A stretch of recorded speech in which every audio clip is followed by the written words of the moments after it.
ಸರ್ಕಾರಕ್ಕೆ ನಷ್ಟವನ್ನು ಉಂಟು ಮಾಡುವಂತಹ ಅಧಿಕಾರಿಗಳ ರಕ್ಷಣೆಗೆ ನಿಂತ ಬೆಸ್ಕಾಂ ಅಧಿಕಾರಿಗಳು.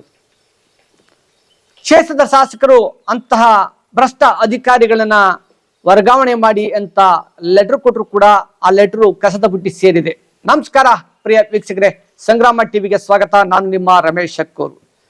ಬೆಂಗಳೂರು ದಕ್ಷಿಣ ಜಿಲ್ಲೆ ಚನ್ನಪಟ್ಟಣ ನಗರದಲ್ಲಿ ನಡೆದಂತಹ ಈ ಘಟನೆ, ಬೆಸ್ಕಾಂನಲ್ಲಿ ಕರ್ತವ್ಯ ನಿರ್ವಹಿಸುವಂತಹ ವೆಂಕಟೇಶ್, ಲೈನ್ ಮ್ಯಾನ್ ಆದ ವೆಂಕಟೇಶ್ ಅವರು, ರೀಡರ್ ಮ್ಯಾನ್ ಆದಂತಹ ರಾಜೇಂದ್ರ ಅವರು ಮಾಡಿರುವಂತಹ ಕೆಲಸ ಇದು.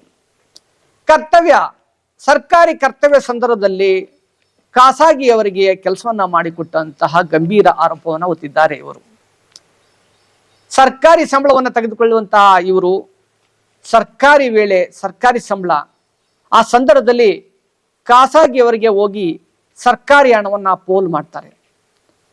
ಈ ವಿಚಾರವನ್ನ ತಿಳಿದಂತ ಪ್ರಸಾದ್ ರವರು ಸಂಬಂಧಿಸಿದಂತಹ ಬೆಸ್ಕಾಂ ಇಲಾಖೆಗೆ ದೂರನ್ನ ಸಲ್ಲಿಸ್ತಾರೆ.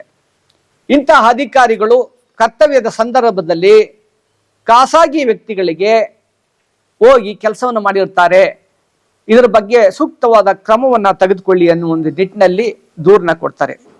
ಆದರೆ ಆ ದೂರಿಗೆ ಸಂಬಂಧಿಸಿದ ಅಧಿಕಾರಿಗಳು ಯಾವುದೇ ರೀತಿಯ ಮಾನ್ಯತೆ ನೀಡುವುದಿಲ್ಲ. ಆ ದೂರು ಅವರ ಫೈಲ್ ಸೇರ್ತೋ ಇಲ್ಲ ಕಸದ ಬುಟ್ಟಿಗೆ ಸೇರ್ತೋ ಅದು ಅಂತೂ ಗೊತ್ತಿಲ್ಲ.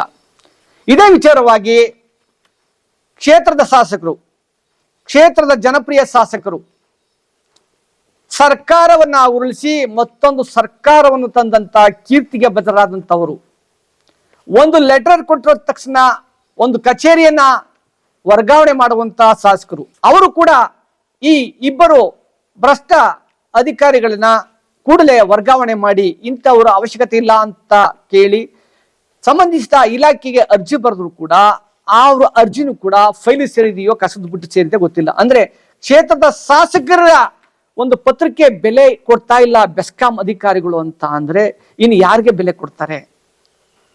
ಜನಸಾಮಾನ್ಯರಿಗೆ ಕೊಡ್ತಾರಾ? ಸಾರ್ವಜನಿಕರಿಗೆ ಕೊಡ್ತಾರಾ? ಇಲ್ಲ ಯಾವುದೇ ರೀತಿಯಾದ ಒಂದು ಸಮಸ್ಯೆ ಅಂತ ಹೇಳಿ ಹೋಗಿ ಒಂದು ಯಾವುದೋ ಒಂದು ಮನವಿಯ ದೂರು ಕೊಟ್ರೆ ಅವ್ರ ಸಮಸ್ಯೆ ಸ್ಪಂದಿಸ್ತಾರ? ಈ ಸಂಬಂಧಪಟ್ಟಂತ ವೆಂಕಟೇಶ್ ಹಾಗೂ ರಾಜೇಂದ್ರ ಅವರನ್ನ ಕೂಡಲೇ ಅವ್ರನ್ನ ವರ್ಗಾವಣೆ ಮಾಡಬೇಕು ಅಂತ ಹೇಳಿ ಹಲವಾರು ಬಾರಿ ಪ್ರಸಾದ್ ರವರು ಗಮನ ಸೆಳೀತಾರೆ.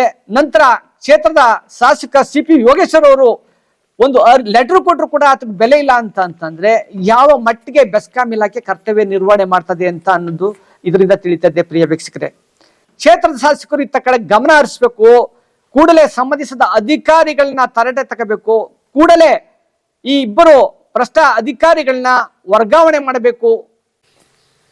ಅಧಿಕಾರಿಗಳು ಇದೇ ರೀತಿಯಾಗಿ ಮುಂದುವರಿತಾ ಇದ್ರೆ ಸಂಬಂಧಪಟ್ಟಂತ ಬೆಸ್ಕಾಂ ಇಲಾಖೆ ಎದುರು ಉಗ್ರವಾದ ಪ್ರತಿಭಟನೆ ಮಾಡಬೇಕಾಗುತ್ತೆ ಅಂತೇಳಿ ಪ್ರಸಾದ್ ಅವರು ಸಂಗ್ರಾಮ ಟಿವಿ ಮುಖಾಂತರ ಮನವಿ ಮಾಡಿದ್ದಾರೆ. ಒಬ್ಬ ಸರ್ಕಾರಿ ನೌಕರ ಸರ್ಕಾರಿ ಕೆಲಸದ ವೇಳೆಯಲ್ಲಿ ಖಾಸಗಿಯವರ ಕೆಲಸ ಮಾಡಿದ್ದು, ಇದನ್ನು ನಾವು AE ರವರಿಗೆ ದೂರು ನೀಡಿದ್ದರೂ ಸಹ ಆ ವ್ಯಕ್ತಿಯ ವಿರುದ್ಧ ಯಾವುದೇ ಕ್ರಮ ಕೈಗೊಂಡಿರುವುದಿಲ್ಲ. ಆ ವ್ಯಕ್ತಿ ನೀಡಿದಂಥ ಹೇಳಿಕೆಯನ್ನೇ ನಮಗೆ ಹಿಂಬರವಾಗಿ ನೀಡಿರುತ್ತಾರೆ. AE ಮತ್ತು E ರವರು ಸ್ಥಳಕ್ಕೆ ಹೋಗಿ ಪರಿಶೀಲನೆ ಮಾಡದೆ ಆ ವ್ಯಕ್ತಿ ನೀಡಿದಂತಹ ಉತ್ತರವನ್ನೇ ಹಿಂಬರವಾಗಿ ನೀಡಿರುತ್ತಾರೆ. ಆ ಸ್ಥಳಕ್ಕೆ ನಾವು ಭೇಟಿ ನೀಡಿದಾಗ ಆ ಸ್ಥಳದಲ್ಲಿ ಓವರ್ ಹೆಡ್ ಲೈನ್ ಇರುತ್ತದೆ, ಅಲ್ಲಿ ಯಾವುದೇ ತುರ್ತು ಪರಿಸ್ಥಿತಿ ಇರುವುದಿಲ್ಲ. ಆದರೂ ಸಹ ಆ ವ್ಯಕ್ತಿ ಸರ್ಕಾರಿ ಸಮಯದಲ್ಲಿ ಖಾಸಗಿಯವರ ಕೆಲಸ ಮಾಡಿಕೊಟ್ಟಿದ್ದು ಕಾನೂನು ಬಾಹಿರವಾಗಿರುತ್ತದೆ. ಈ ವ್ಯಕ್ತಿ ಒಂದೇ ಕಡೆ 15 ವರ್ಷದಿಂದ ಕೆಲಸ ಮಾಡ್ತಾ ಇರ್ತಾನೆ. ಸಾರ್ವಜನಿಕರಿಗೆ ಸರಿಯಾಗಿ ಸ್ಪಂದಿಸದ ಕಾರಣ ಮಾನ್ಯ ಶಾಸಕರೇ ಈ ವ್ಯಕ್ತಿನ ವರ್ಗಾವಣೆ ಮಾಡಿ ಅಂತ ಲೆಟರ್ ಬರೆದಿರ್ತಾರೆ. ಈ ಲೆಟರ್ಗೂ ಯಾವುದೇ ರೀತಿ ಅಧಿಕಾರಿಗಳು ಗಣನೆಗೆ ತಗೊಂಡಿರುವುದಿಲ್ಲ. ಇದೇ ರೀತಿ ಅಧಿಕಾರಿಗಳು ನಿರ್ಲಕ್ಷ್ಯ ವಹಿಸಿದ್ರೆ ಕಚೇರಿಗೆ ಬೀಗ ಹಾಕಿ ಪ್ರತಿಭಟನೆ ಮಾಡಬೇಕಾಯ್ತದೆ.